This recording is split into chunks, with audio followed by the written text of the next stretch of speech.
வணக்கம். இன்றைக்கி நம்ம பார்க்க போகிறது மணத்தக்காளி கீரை துவையல். முதல்ல கடாயில் எண்ணெய் விட்டுடுங்க. எண்ணெய் காஞ்சதும்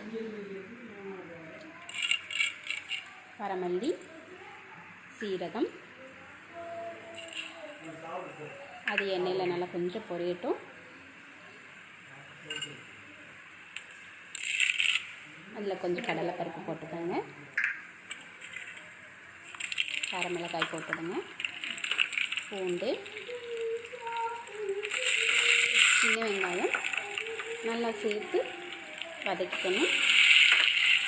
2 தக்காளி பழம் நல்லா வெட்டிட்டு அதையும் சேர்த்து நல்லா வதக்குங்க. கூட கழுவி வச்சுருக்கிற கீரையும் போட்டுட்டு தேங்காய் பூ தேவையான அளவு சேர்த்து நல்லா வதக்கி விட்டுக்கணும். இதை மிக்ஸி ஜாரில் மாற்றிட்டு கொஞ்சம் ஆறுனதுக்கப்புறமா தேவையான அளவு உப்பு, புளி சேர்த்து நல்லா மை போல் அரைச்சிக்கணும். இந்த மணத்தக்காளி கீரையை சூடான சாதத்தில் போட்டு பிசைஞ்சு சாப்பிட்டு பாருங்கள்.